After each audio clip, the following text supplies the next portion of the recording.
High, নতুন একটি ভিডিওতে শেয়ার করতে চলেছি পুদিনা পাতার শরবত। চলুন দেখে নিই কীভাবে বানালাম।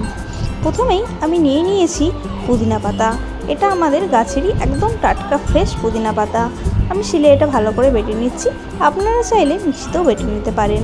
সাথে নিয়ে নিলাম এখানে পুদিনা পাতা বাটা তো আছেই, সাথে নুন আর জলজিরা আর কয়েক টুকরো পুদিনা পাতা আর কয়েক টুকরো বরফ। এবারে একটা গ্লাসে আমি নিয়ে নেবো জল। আমি নর্মাল জল এখানে ইউজ করছি। সাথে নিয়ে নেব পুদিনা পাতা বাটাটা আর দিয়ে দেবো এখানে নুন স্বাদ মতো আর জলজিরাটা আপনারা দিলে কিন্তু খুব সুন্দর এখানে টেস্ট আসবে। আর দিয়ে দেবো কয়েক টুকরো বরফ আর ভালো করে এটা মিক্স করে এতে দিয়ে দেবো কয়েক টুকরো পুদিনা পাতা। দেখুন তো কেমন লাগছে। দিয়ে আমি এটাতে একটু লেবু দেব।